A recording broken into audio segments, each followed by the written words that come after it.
یہ واقعہ آپ نے یاد رکھنا ہے. میں دوبارہ آپ کو قاسم علی شاہ صاحب والا بعد میں سناتا ہوں. مجھے ایک اور واقعہ یاد ہے. میرے ایک دوست ہیں تو وہ کہتے ہیں کہ میرے ساتھ ایک پیر صاحب کے بیٹے جو ہے نا وہ کالج میں پڑھتے تھے, تو وہاں پہ کافی وہ عرس وغیرہ لگتا تھا, بڑے دور دراز سے لوگ آتے تھے.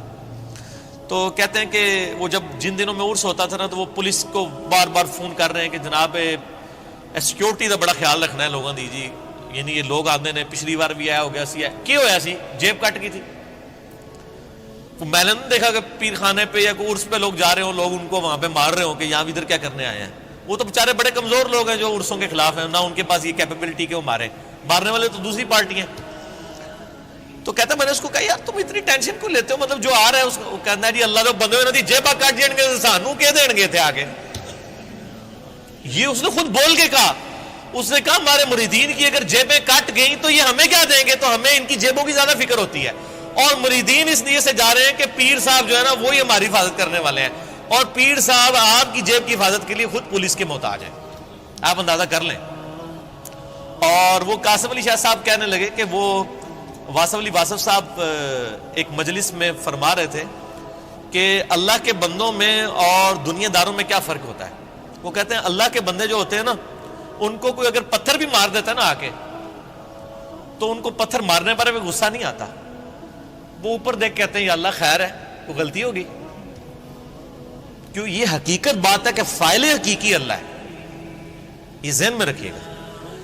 آپ کو جو مخلوق کی طرف سے تکلیف بھی پہنچتی ہے نا اس کا فاعل حقیقی بھی اللہ ہے, کیونکہ جو ہزاروں تکلیف کے درمیان ہرڈل بنا ہوا ہے اسی نے اجازت دی ہے نا کہ چلو ایک چونڈی انہوں وڈ لے جائے, کیونکہ ہزاروں تکلیفیں تو اس نے آلریڈی بلاک کی ہوئی ہیں, ہمیں تو پتہ ہی نہیں کہ کہاں کہاں سے. آپ نے اگر یہ چیز دیکھنی ہے تو آپ حیران ہوں گے کہ چھوٹے بچوں کا بڑا ہو جانا یہ معجزے سے کم نہیں ہے. بچے جس طرح اندھوں کی طرح بھاگتے ہیں, ایک کن پٹی پہ صرف ایک جو ہے کارنر لگنے کی مار ہے نا بچے کی ڈیتھ, بڑا بندہ مر جاتا ہے. کس طرح بستروں سے گرتے ہیں, جا کے کبھی کہیں گرتے ہیں, سیڑھیوں سے نیچے گر جاتے ہیں, کہیں جا کے لگتے ہیں, کبھی کچھ ٹوٹ جاتا ہے, کبھی ادھر آ کے بندہ کہتا ہے اوہ شکر ہے جی بس نیڑے ہی بچا ہے, اللہ سے بنو اللہ نے بچایا ہوتا ہے, ہمیشہ ہی بچ جاتا ہے بندہ. کتنے بچوں کی آنکھیں نکل جاتی ہیں بچپن میں, ورنہ تو آدھے ادھر جو ہے وہ کانے ہی بیٹھے ہوئے ہوں. یہ اللہ نے بڑے کیے ہوتے ہیں. یہ اللہ قرآن پاک میں آیات ہیں, اللہ فرماتا ہے کہ ہم نے فرشتے معمور کیے ہوئے انسانوں کی حفاظت کے اوپر. یہ ساری چیزیں اللہ لے کے چل رہا ہوتا ہے. لیکن اللہ فرماتا ہے جب ہم تکلیف دور کر دیتے ہیں پھر کہتے ہیں یہ تو کوئی کہہ دیتا ہے بزرگوں نے کیا ہے, کوئی کچھ کہہ دیتا ہے, کوئی کچھ کہہ دیتا ہے. وہ ایک مجھے لطیفہ یاد آ گیا.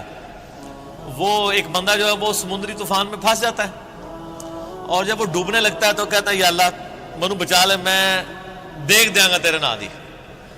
ٹھیک ہے جی, تو اللہ تعالیٰ بچا لیتا ہے. تو وہ پھر کنارے آ کے کہنا جی وہ تو پھر ظاہر ہے اس نے مکر ہی جانا ہوتا ہے. جو اللہ تعالیٰ ہے کہ جب ہم ان کی تکلیف دور کرتے ہیں پھر یہ بھول جاتے ہیں ہمیں. تو کنارے پہ پہنچ کے آتا ہے کیڑی دیکھ, کوئی دیکھ شیک نہیں ہو. تو وہ پھر ایک اور ہچکولا اس کو آتا ہے, تو پھر وہ سمندر میں کہتا ہے نہیں یا اللہ میں پوچھ رہا تھا مٹھی کے لونی, ٹھیک ہے کیڑی دیکھ تو مراد ہے, مطلب نہیں یہ اللہ نے تو نہیں دھوکھا دیتا جا سکتا ہے, دنیا ہی دھوکھا دیتا جا سکتا ہے کہ میٹھی دیکھ یا نمکین. تو یہ وہی چیز ہے. اللہ تعالیٰ فرماتا ہے کہ یہ جب ہم ان کی تکلیف دور کرتے ہیں تو اس طرح بھول جاتے ہیں کہ جیسا کہ ہمیں کبھی پکارا ہی نہیں تھا. وَجَعَلَ لِلَّهِ أَنْدَادًا, اور اللہ کے مقابلے پہ اور ہستیاں کھڑی کر دیتے ہیں کہ یہ انہوں نے کیا ہے. بچہ اللہ نے دیا ہوتا ہے, کہتے ہیں نہیں وہ ان کی وجہ سے ہوا ہے. لِيُضِلَّ عَنْ سَبِيلِهِ, تاکہ بہکا دیں اللہ کی راہ سے. حقیقت بات ہے کہ یہ شیطان انسان کے دل میں یہ وسوسہ ڈالتا ہے کہ یہ فلاں کی وجہ سے ہوا ہے. آپ ہندوؤں کے پاس چلے جائیں, وہ بھی یہی کلیم کرتے ہیں کہ جی ہم فلاں مندر میں گئے تھے تو ہمیں اولاد ہوگی, حالانکہ اللہ دے رہا ہوتا ہے.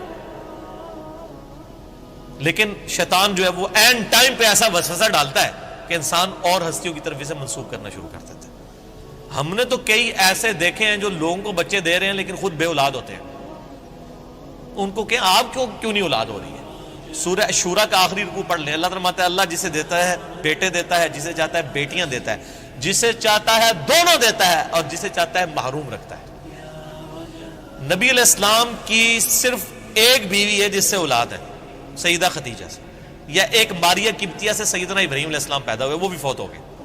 باقی آپ کی ساری بیویاں بے اولاد ہیں. کیا نبی کی بیویوں کی خواہش نہیں تھی کہ ان کی اولاد ہو؟ اللہ کی مرضی. سیدہ عائشہ محبوب ترین بیوی ہیں, جوانی کی عمر میں بیوہ ہوئی ہیں, کوئی اولاد نہیں ہے. اللہ ان کو ایک بچے ہی دے دیتا کہ حضور کے بعد انہوں نے 47 سال تک زندہ رہنا تھا, کہ چلو ان کی ایک دل جوئی کا معاملہ ہو جاتا کہ 18 سال کی عمر میں بیوہ ہو گئی ہیں. ایک بچہ ہوتا تو ان کی زندگی بھی اس کے سارے گزر جاتی. نہیں, یہ اللہ کے فیصلے ہیں. قل تمتع بکفرک قلیلا, اللہ کا اس پہ غضب دیکھیں. اللہ فرماتا ہے نبی ان سے فرمائیے کہ یہ جو تم کفر کر رہے ہو نا, اور یہ جو لطف اٹھا رہے ہو ہماری نعمتوں سے, کہ تمہیں ہم کوئی نعمت دیتے ہیں تو تم اور ہستیوں کی طرف منسوخ کرتے ہو, اٹھا لو تھوڑی دیر کے لیے دنیا کی زندگی میں.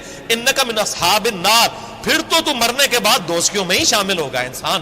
یہ سنگولر کے سیغے سے نا ایز اے ڈاکٹرین یہ لفظ استعمال ہو رہا ہے کہ تو اٹھا لے جو کچھ تو نے نفع اٹھانا ہے دنیا کی زندگی میں, تو منسوخ کر لے مخلوق کی طرف, پھر تو نے مر کے نا ہمارے پاس جب آنا ہے تو آگ ہی تیرا مقدر ہوگی. دنیا میں تو نے جو کچھ کرنا تھا وہ کر لیا.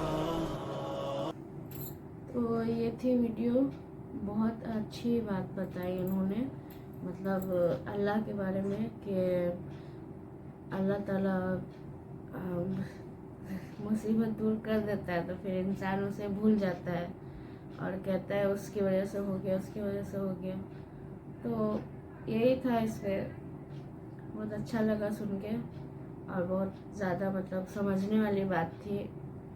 تو اس میں آپ ہمارے ویڈیو کو لائک کریے, ہمارے چینل کو سبسکرائب کیجیے, اور آپ کو اور بھی کوئی الگ سے ویڈیو دیکھنی ہے تو اس کے لیے کامنٹس میں بتائیے اور اس کا لنک بھی بھیج دیجیے. تو اس ویڈیو میں بس اتنا ہی, ملتے ہیں نیکسٹ ویڈیو میں, تب تک کے لیے بائے.